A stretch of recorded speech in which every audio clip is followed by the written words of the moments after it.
Okay, people, welcome back to another figure or fodder, aka Robo wants to open a bunch of toys he's either been sitting on for a little while or recently acquired. And spoiler alert, I already know that two of these are going to be fodder. Yeah, and you could probably guess one of them, right? Because I already reviewed one set of these. But the other is NECA Gargoyles Brooklyn. I know I've talked about the budget being tighter these days, that I'm not just buying random things, and if it's not a figure for the shelf, I'll just throw it in a tub and have fodder for later. No idea in general. But for these two, I have specific ideas. So, I needed the base bodies. And I'm hoping they work. In my defense, I did get Brooklyn pretty cheap on eBay, I guess because of the torn packaging, but I don't care about the trash around my plastic. But there's also the Animal Warriors of the Kingdom Primal Series General Thane, the Hasbro Dungeons & Dragons Honor Among Thieves Owlbear / Doric, Hasbro's Power Rangers Lightning Collection Turbo Blue Senturion, and Hasbro Star Wars Black Series Mara Jade. Like I said, I already have a set of Squadron Supreme, Dr. Spectrum, and Hyperion. Thankfully, Pulse has been running a sale for the past couple weeks, so I got another set for 35% off. I figured that was the best deal I could get for the time being, right? Maybe towards the end of the year, maybe Black Friday, they'll go cheaper, but I couldn't wait that long. I wanted to get some customizing done soon, hopefully, if this body works. Because really, Dr. Spectrum is your basic Bucky Cap body. There are new arms with pinless elbows, or the old arms modified to have pinless, but then the knees still have pins, for those of you who care about that kind of thing. I may be able to use that rehashed Moon Knight head for something else, though. But Hyperion was my main focus. It's a big, bulky body. I can always use more big, bulky bodies. I think most of it is the newer Hercules body, but then the floating torso is interesting, and I want to know what's under that girdle. So with my side cutters and an X-Acto blade, I go from this to this. And it's a good looking body for the most part. The abs are sculpted down further than I thought they were. I mean, I could peel away that girdle thing and see a little bit, but they go down to here. But then past that, it's kind of a plain crotchy region. Now, I'm good with the upper body just bam from the waist, and the same with the legs, really. But my problem is there's no taper, at least from here to here. It just kind of goes straight up and then sticks out. And man, I'm sorry, Hyperion, that thing just takes away all your ass. It's also held in there with a big old peg on the side that I just kind of sliced, and if I do end up using this, I'll just kind of sculpt over, smooth it out. It's the same for the cape clasps, just huge pins sticking into the torso. But my idea for this is Captain Britain, and looking at reference pictures for him, he gets a little plain in that region too. And that also matches his big wide shoulders moving down to little in the middle, doesn't have much back, then thickness comes back in the legs and tapers down again. I do have these 3D printed heads I've been playing with, and there, when I printed these, I also went slightly smaller, and there, well, I don't know, is that head too small? I've been looking at this one too long. What is this, a play day? No, it's figure or fodder. But I bought fodder, so here that is. This being red too, with this low neck and the sleeves, makes me think Doc Samson, and I could easily come up with a long-haired head, and then his belt would kind of cover that plainness there. Then I'd have to figure out some boot cuffs.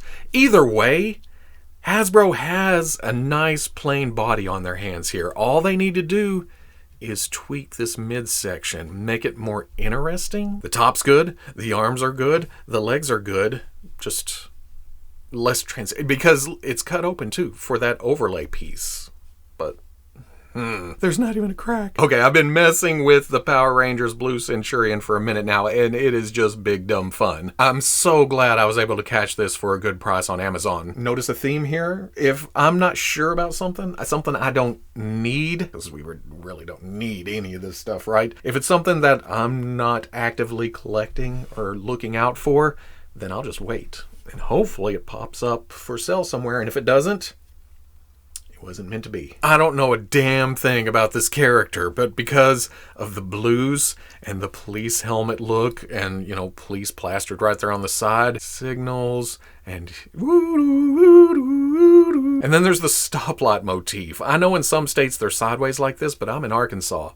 Most of them are like this, so the kneecaps are more recognizable to me. The yellow for turn blinkers maybe, and then brake lights, some kind of communicator. If it's not, it is now. In Roboland. Even the overall shape is very police-like. Just very clean lines. Well, I'll say it gets convoluted at the belt with all these silver stripes coming in, and then kind of a circuit board with your reds and your blues and your yellows. But the body parts, it's just, well, there's some louvers back here, some vents, but it's almost like Tony Stark built generic police armors. Even the boots wouldn't look out of place in chips, or, well, a robot chips, I guess. The articulation is hindered, but again, looking at this design, it seems like it would be. Once again, I've never seen Power Rangers, at least when this character was featured, but looking at this, it seems very meh, meh, meh, meh, meh, meh. Please put down your weapons. I think there's a dumbbell at the top of the neck, which gets you this and this and this and this and this and this and this, which,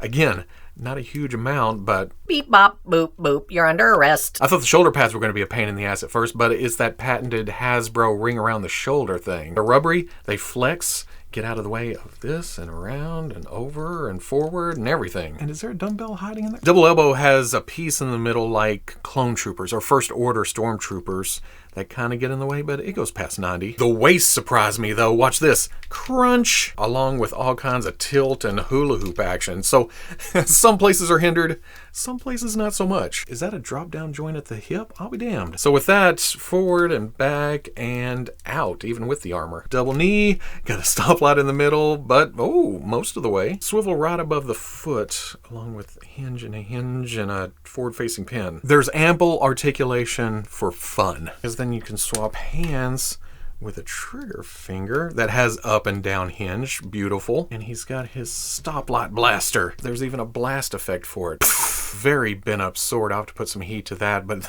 once again, I don't know what the hell this thing is. I can't find a slot to plug it in. I thought maybe it went on the gun, but there's no tab for it. What is this thing? I also don't know what this traffic data card thing you plug in and did figure out what these are though. These can be swapped out with these hip things, and it makes those holsters. They're shaped so this one has to go over here, and then that plugs down into there. So that's kind of neat. I just don't know what it's for, and that's okay because am I going to stand this on my Star Wars shelf?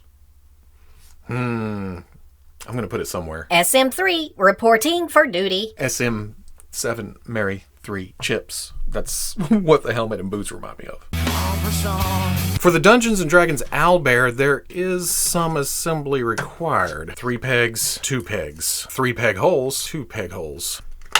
Sweet. I already stuck it on there. I should have showed it, but big nice slot for the neck to come all the way, well, not all the way forward, but forward enough. Although it's not forward enough to be able to stand up. Okay, there we go. You have to bend the knee all the way back, the foot all the way forward, bring the legs forward, center of gravity is moved forward, and then it'll stand up and look forward. How many times did I just say forward? But it is a good looking beastie. It's a bear with owl parts, or an owl with bear parts. Nah, this is bear sized, right? So it'd be the other way around. The color's not as Snow White as the pictures led us to believe. It's not what's on the package, which does make it a little more realistic, but at the same time, just imagine it if it were bright white. More paint than I thought there would be, though, with these darker spots on the feather tips and back here and all the way around and here and on the back down to here. The paws and the claws are painted on the feet and the hands,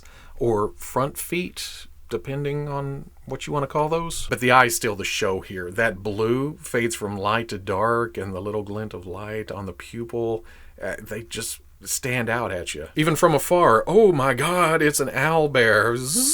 Ooh, that's kind of pretty. There is some flex in the neck, I guess because that bar has to be so long in order to reach from somewhere solid in here all the way to the inside of this neck, and then on the outside of that is another dumbbell bar type joint. That gives you some side to side and then a whole lot of up. That'll come into effect here in a minute. And then again, like we saw on Robot Cop, there's the flexible shoulder pad with the ring going around the shoulder, and there's even some butterfly in there. Hinge and swivel at the elbow, but you got to be careful here with, well, okay, it's soft rubber, so it's not going to break anything, but when you straighten out the arm, you want that wingtip to go on the outside. If you go on the inside, it bunches up. So, bloop. Hinge and swivel on the wrist. There's a joint at the waist that gets you straightened out too. Lots of crunch. Coming out to a ball in the hip to here and back and out. Single hinge at the back leg knee. There's also a hinge at the ankle, but there is not a lot of movement there at all. A little bit of tilt though. But some of that articulation is meant for the, let's see how, okay, that does come out, is meant for the flat paws. Get in there. So because of the ability to look up and straighten out,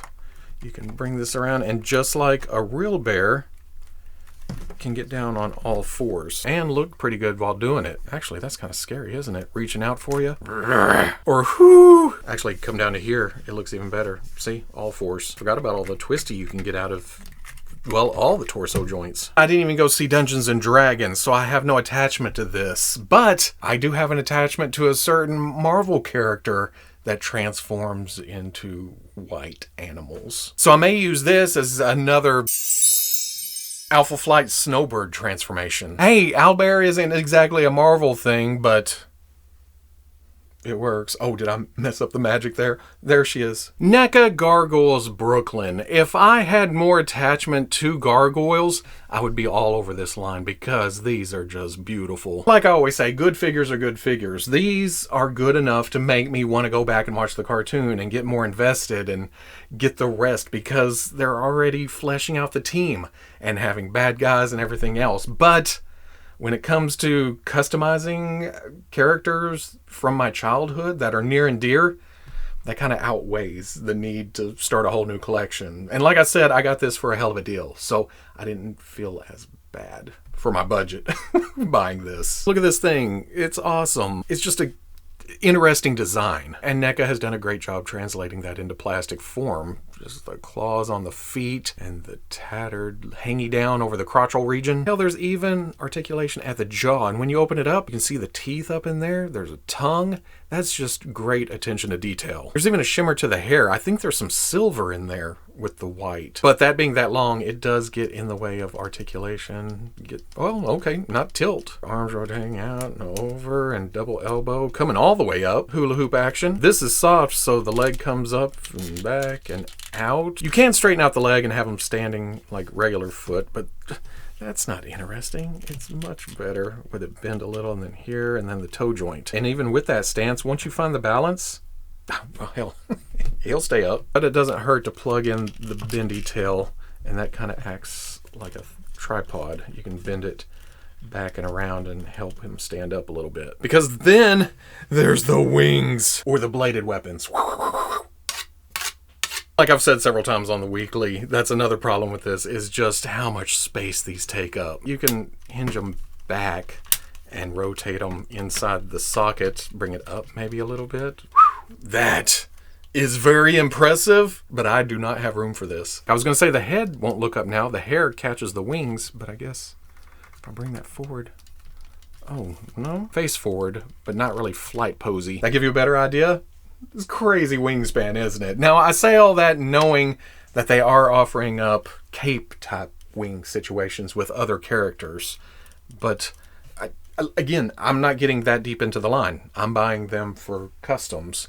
So, this is all I have to go off of. And I am customizing a Marvel character that has wings too, but I'm going to try to subdue them a little bit. I'm going to try to make them just right here, reel them in a bit. And again, the tail comes into play because the wings are heavy, but not impossible. There's also this alternate head with open, angry mouth and whited out eyes, but because this one isn't articulated, I probably would never use this. There's two other sets of hands, two grippy and two fisty. There's this spiky thing that looks like it's from the top of a cathedral, maybe for the crow to kill top dollar, a scroll of some kind. Then there's these sunglasses that I think go on like this, and it works. They do look good. And then look at this massive piece of plastic. This is General Thane from Spiro Toys Animal Warriors of the Kingdom, and My God, I love me some metallic paint, whether it's this reddish color or this bluish color, or red and bluish color. And there's even some darker grayish blue hanging right here under the belt piece. Just some nice armor type details. There's also some brown to the straps holding all that armor on. Leathery texture. And he's seen some battle with the dings and the dents. It's just blocked a lot of sword hits in his day. It's the same thing for the kind of shieldy right arm. Buckle on the front, painted a nice bronzy gold. I thought that was a separate piece for a minute with how well that's sculpted. It actually looks like a metal buckle sticking through some leather. But then all that's a beautiful contrast to the furriness, the organicness of the body. Big ol' abs and some scars on the pecs where he didn't turn fast enough, didn't block the blows. He's seen some battle. And then the rest is fur until you get to the face. And yeah, it looks like he can get down and dirty, but there's also some thinking going on, some contemplating, some strategy, some planning. At first, the one brow raised up threw me. I was like, man, yeah, I wish they were both down like this, kind of that angry look. But here, I don't know, that may be scarier. Just don't know what's going on back there. And that makes him more dangerous. The cool thing about all this, I think, if you do some... Oh, yeah, okay. You can take that off. I know the hands come off because there's alternate hands, but that also comes off. Completely separate piece. There's also this and... Nope, okay. That's part of the sculpt. I could have swore that was separate. So you can get down to here, and that looks badass. The leg guards are also a rubbery material, so I'm sure if you heated and popped the feet, those would come off. And it's the same for the belt and everything hanging there, except there's pegs going into the body. They're not glued. You could slip it off, but you're left with some smoothness and the holes, because it also does it in the front. Hey, I'm just pointing out the fodder possibilities. Swapping parts or stripping them down if you want to use him as just an ape. Watch this though.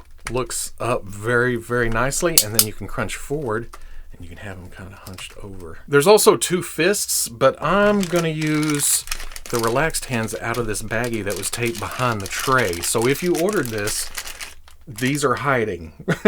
Everything else was in the tray. This was behind it, taped to the box. At least for the left. I'm going to put the right grip back in because there's also this big warhammer. That kind of reminds me of Gladiator Hulk, which is not a bad thing. It just looks like a big hunk of slab of steel on the end of a rod. And the hand is just flexy enough to be able to get that in there without too big of a problem. And then even the head is swappable. There's that battle ready look. He's got the sneer, the teeth showing. He's angry. Nothing's gonna get in his way. He is just gonna use this, bash some heads in. The elbows come up to about 90, and then the legs do come out and forward and back, and there's a knee joint goes not quite 90. Thane is gonna tower over the rest of them, at least the ones I have, and that is not a bad thing. Ooh, even better two-handed.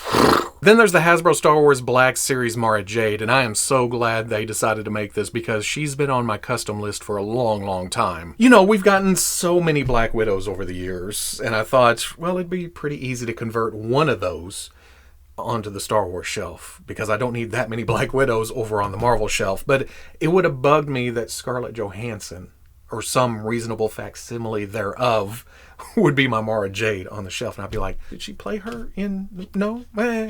So I'm glad.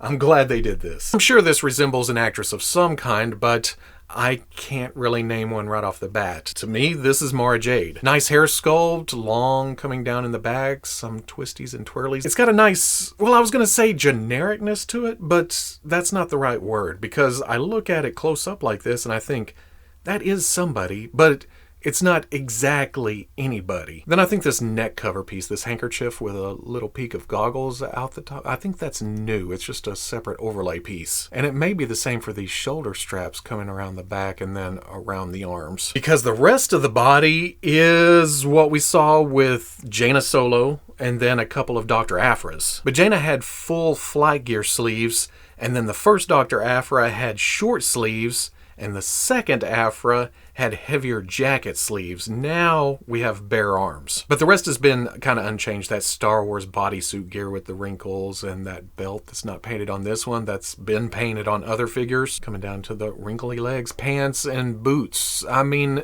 there I can kind of use the word generic because it's just Star Warsy. Bodysuit, belt buckle, holster rig. But this is one of the few female figures to have extra articulation in the torso. It has the dumbbell joint up high and then a hinge down low, so you can get some crunchy and some archy and some tilty, twisty. When this came out with Jaina Solo, it was kind of revolutionary because we hadn't seen that a lot in any of Hasbro's lines. Now, it's not uncommon for Power Rangers and G.I. Joe and even Marvel Legends to have extra articulation, a dumbbell and a hinge in some kind of configuration. But for Star Wars, this is the one they keep coming back to, and I guess if it works because it does give you the range of motion. Then at the hips, the holster doesn't really get in the way. There's a twist, there's some double knee coming all the way up, but then there's the single elbow that only gets to about 90. When I opened the package, I expected to see this, and that's not there. Only the down version. That's down around the neck. Don't put stuff on the front of the package if that's not what is in. I get it that you have to find comic art that represents her in some way, but there she is again with it. I don't know. On the bottom too with a salami lizard. Salamiri? Something like that. It starts with a Y, but the Y's silent, right? Oh, and the hair is going to get in the way of articulation too, along with the extra neck gear. She also has this unmistakable Star Wars blaster. I think this is actually what we got with Jaina Solo. Put it in the holster, and you don't know the difference. I like the purple blade and the silver and black to the hilt, but we're in windowless packaging. How the hell does that get bent like that? You can see exactly where it's not a curve. It's not a slight bend. It's like zzz, zzz, but a little heat straighten it out. You can still see slight where it was, or maybe I'm just imagining that because I twisted. It's not jumping around. It's fairly straight now. And a trigger finger hand isn't the greatest grip on a lightsaber hand, but it will allow for some angle forward along with that up and down hinge. Yeah. It's also not a bad two-handed grip. But if you don't want her holding it at all, there's also this little hook on the belt with a loop on the end of the lightsaber. Not a problem. So at the end of the day, just a fun group of figures. But I kind of knew that going in. Granted, yes, again, I have customizing plans for 2 of these already. That's the reason I bought them, but this is figure or fodder. I pick out figures, and I pick out fodders. I'm gonna give this a go as Captain Britain and see what happens. Yeah, it may look odd right here. Right here? Are you looking? Can you see it? Right there. But I gotta give it a shot because I've already taken it this far. And then Brooklyn is fodder. I've already got plans. I've got parts coming. If I had infinite money and infinite space, I would have a Gargoyles display just because of how kick-ass they are. Jade is definitely a figure. Again, I've wanted her for years. So here she is, Mrs. Skywalker. Owlbear isn't exactly fodder, but isn't exactly figure. It's one of those cool creature types that I can fit in anywhere. And that's probably what I'll do. In fact, maybe hanging down here with Pete. Do I need to bring Pete back? He's still right here in the review space.